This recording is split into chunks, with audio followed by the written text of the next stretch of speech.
ఏపీలో red book రాజ్యాంగం నడుస్తోందని మండిపడ్డారు రాజమండ్రి మహిళలు.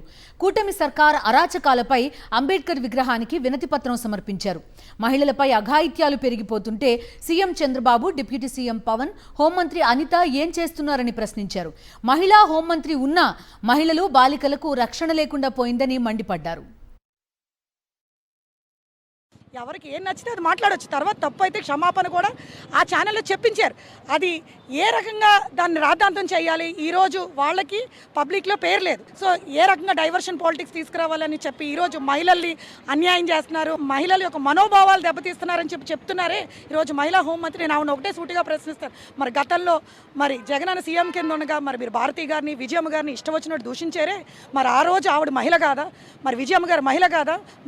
మరి వాళ్ళకి మనోభావాలు ఉండవా? మీకు సాధ్యమైతే మీకు నచ్చింది మీరు మాట్లాడతారా?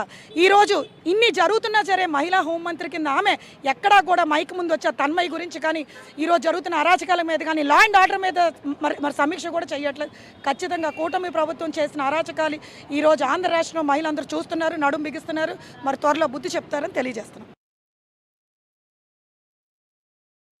దళితుల మహిళలకేమో ఆల్రెడీగా అన్నీ జరిగిపోయి, రోడ్ల మీద ఉండి కక్షలు అయిపోయి, వాళ్ళకి రేపులు జరిగిపోయి, అత్యాచారాలు జరిగిపోయి, వాళ్ళు పోలీస్ స్టేషన్కి వెళ్ళి కంప్లైంట్లు ఇస్తే ఎవరు పట్టించుకున్న నాదులు లేడు.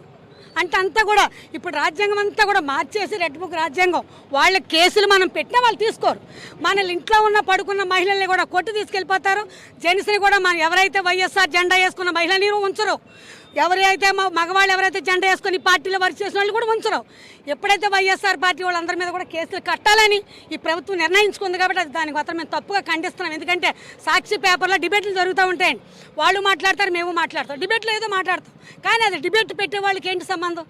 ఆయనకి ఏమైనా సంబంధం ఉందా? ఆయన అనవసరంగా వీళ్ళు జైల్లో పెట్టడం చాలా తప్పు అండి. అలాగే జగన్మోహన్ రెడ్డి గారు కూడా అనడం తప్పు. ఎందుకంటే ఒక కంపెనీ మనం పెడతాం, కంపెనీ అధినేతకి ఏం సంబంధం? ఇక్కడ ఉద్యోగి ఎవరైతే ఉన్నారో ఉద్యోగ సంబంధం. ఎవరైతే డిబేట్లో మాట్లాడతారో వాళ్ళు తప్పు చేశారు, వాళ్ళ మీద ఖండించడం అనేసి ఈ ఆయన్ని తీసుకెళ్ళడం మాత్రం చాలా ఖండిస్తున్నామండి. ఇది కరెక్ట్ కాదు.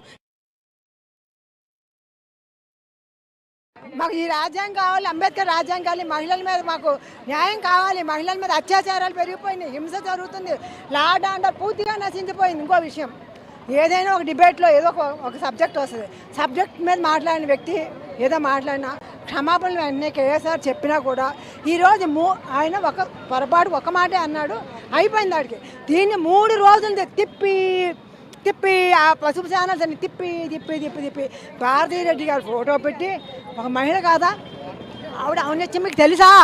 ఆవిడ రాజశేఖర రెడ్డి గారు గురువైన వెంకటప్పయ్య గారు స్కూల్ పేరు పెట్టి, స్కూల్ ఈరోజు 1000 మందికి ఇంగ్లీష్ మీడియం పెట్టి, డ్రెస్సులు ఫ్రీగా ఇచ్చి, అన్ని ఫ్రీగా ఇచ్చి, భోజనం ఫ్రీగా ఇచ్చి, ఆవిడ భోజనం పెట్టిందంటే ఆవిడ అవునొచ్చి మీరు ఎవ్వరు సరిపోతారు.